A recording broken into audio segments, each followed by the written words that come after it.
Forums, Index, Writer's Workshop. Am I Justice? Am I Justice?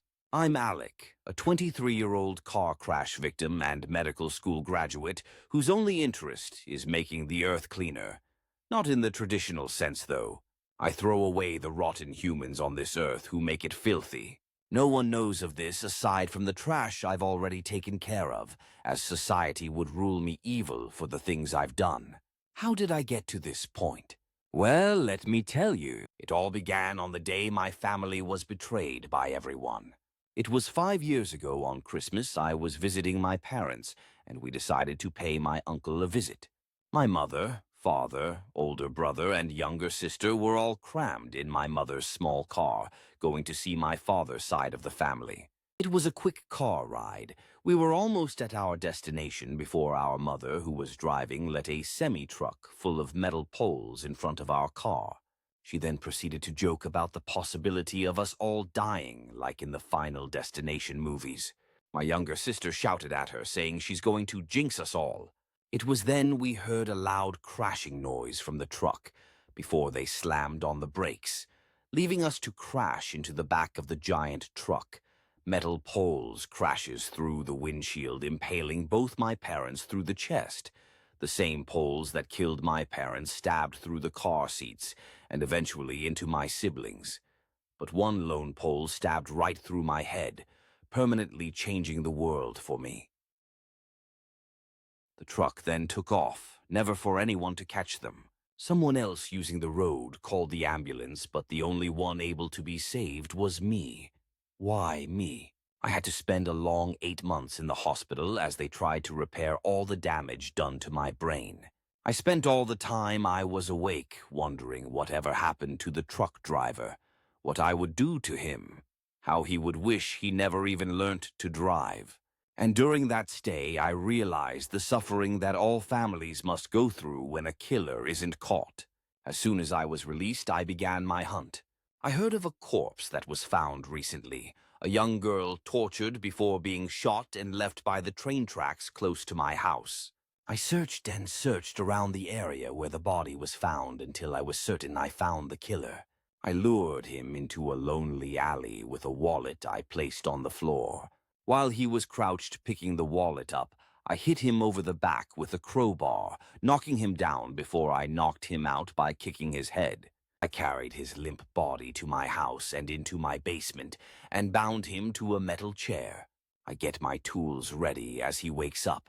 I tell him that I'm going to kill him before pointing a pistol in between his eyes while he cries and pleads for his life, the same way the girl must have done.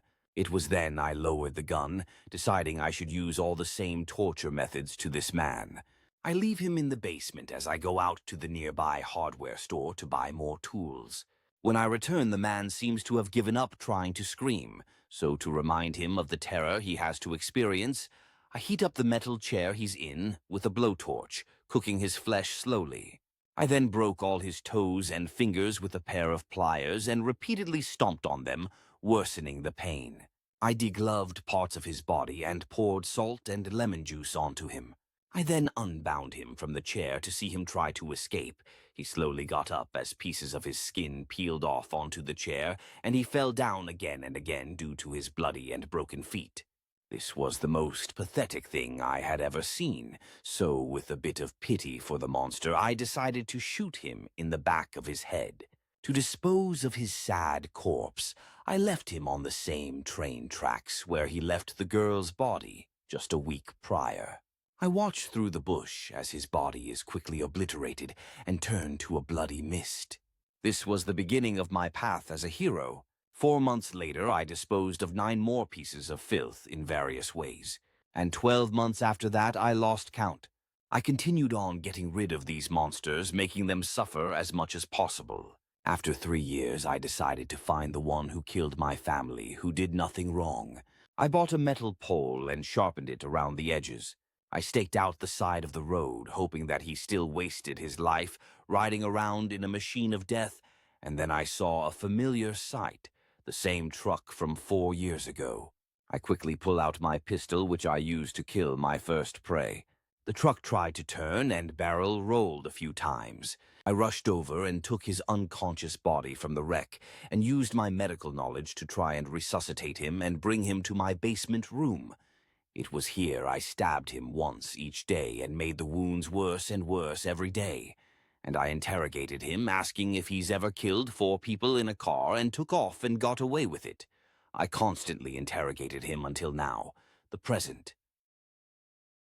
After several months of torture and interrogation, I've come to the conclusion that the man I have in my basement is innocent, and I'm guilty. The only fair thing to do now is to inflict all the pain I've done to my victims to myself. So I am writing this now to let you all know that what I have done is wrong, and I'm to subject myself to the most inhumane treatment imaginable. So long. Leave feedback. Close the space between the 4 tildes in the box and hit the Leave Feedback button to begin your comment. Issues with tone, details, and progression. William C. Talk. 2043, 23 December 2022, UTC. There is one major thing I liked about this draft, but you should read through the review beforehand, as it is necessary to understand it fully. The first major issue I should point out is that this whole thing is a wall of text. Indent it where you need to. The second set of issues is the progression of the story. In terms of major arcs, it goes: Introduction, entire family dies. Protagonist decides to start punishing evildoers, etc. You see how fast this sequence of events occurs within roughly the first paragraph or so. There's no time to deliberate on the motivations or events of the characters or setting, so much so that there aren't any good supporting details aside from describing torture methods needlessly. It's very hard to relate or immerse yourself in a story where the action all sort of falls into your lap right away. The family exists solely to die in the very beginning. There's also some quirks with the plausibility of certain things, like a medical student suddenly knowing how to torture/kidnap/track a killer. This might have made sense if he spent the 8 months hospitalized learning forensic studies, torture methods, or studying physiology, psychology. But the story does not detail that. Not to mention the fact that he had a rod shoved through his head which did not leave any adverse effects is very unbelievable within the framework of the story. And yes, I am aware medical anomalies like this have happened, but the story does not do anything with this detail. You could have said he simply broke both his legs and the story would not have changed. If the intent is to play with the idea that trauma awakens an anti-hero quality in the narrator, you could even have him develop some bizarre ability that lets him perform his duty easier while still being injured, since I'm not sure having cranial trauma would only be 8 months recovery period. Also, as a nitpick, corpses don't get atomized when ran over by a train. They get severed. Tonal problems sort of go hand in hand with the details and progression. The tone is very dry and doesn't convey the narrator's anger quite enough. For example, the truck then took off, never for anyone to catch them. Someone else using the road called the ambulance, but the only one able to be saved was me. Why me?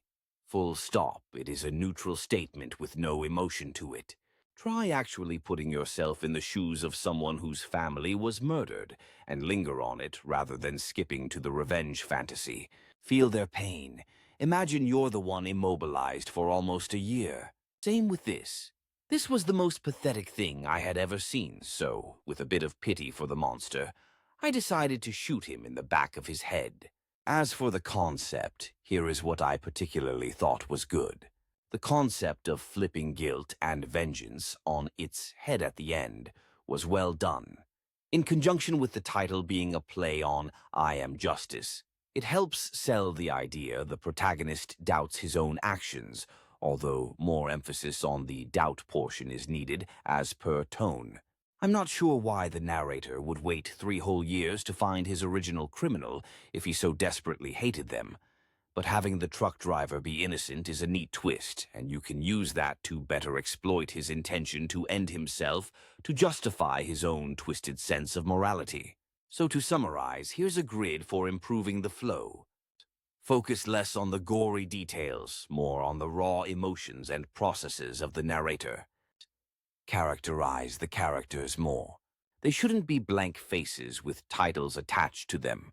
The killer, the truck driver, the mom, etc.